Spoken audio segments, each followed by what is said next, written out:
So there's a lady here. Ce qu'on voit, c'est que les 2 dernières années, la croissance des émissions globales a été franchement différente.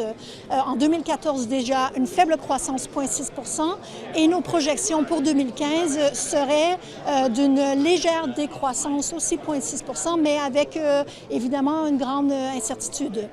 C'est vraiment très différent de ce qu'on avait avant, c'est-à-dire un taux de croissance en moyenne annuelle de 2,4 % par année les 10 années précédentes. Nous, on pense que le pic des émissions n'est pas encore arrivé, que dans les prochaines années, les émissions devraient recommencer leur montée, mais possiblement à un taux plus lent que ce qu'on a vu dans les 10 dernières années, mais ça dépend beaucoup des pays émergents qui sont basés en grande partie sur le charbon, et ça dépend beaucoup si les pays industrialisés réussissent à décroître leurs émissions, à accélérer la décroissance de leurs émissions. Effectivement, les nouvelles des 2 dernières années facilitent la maintenance de l'objectif des 2 degrés.